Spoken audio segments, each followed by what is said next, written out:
Alrighty, guys. So what we're looking at here is I wanted to do some night flying, or need to do some night flying with the drone, and getting the drone down for landing is really difficult. If you can look around, pitch black. So what I did is simulate the approach lighting pattern you see in general aviation. So it's an outer marker, middle marker, and an inner marker. The inner marker is like the final approach fix. And that's the blinking one. So if I'm shooting an approach, which I'm doing here, you can kind of start to see the house right there on the right. So I got a little, but I'm not even looking at the house. I'm looking at the lights.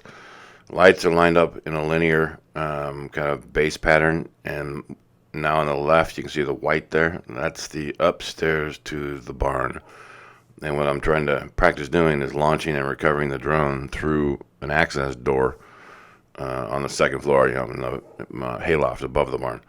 So I line up on the lights, hit the outer marker, there's a middle marker, get over the inner marker there, and that's all I'm really looking at as I'm flying. Get over and hover above the inner marker, do a 90-degree turn, simulating a base to final turn if you were in a general aviation airplane. Kind of line things up, and there's my target. So that's kind of like my runway right there.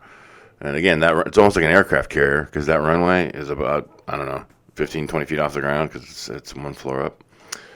And you can see me standing there flying the damn thing. And this was one of my first or second attempts. So I'm still working on the process. You'll see here in a second what I need to do is get it on what we would call a short final. And then I need to pause it for a second, get it lined up. And then on the controller in my hands, right there, I'm turning off the collision avoidance. Because if I try to come through that doorway with the collision avoidance on, all the alarms are going off, and it thinks it's going to hit something, and it tries not to fly. So with all the collision avoidance turned off now, I can go ahead and just kind of sashay through the door. Again, this is one floor up, right? It looks like it's ground level, but it's not. Down for a decent landing, and we're calling that a successful test. I'm quite happy with the way those lights worked out. It made it a lot easier. I did some other work from a further distance, but you get the idea. It's pretty cool.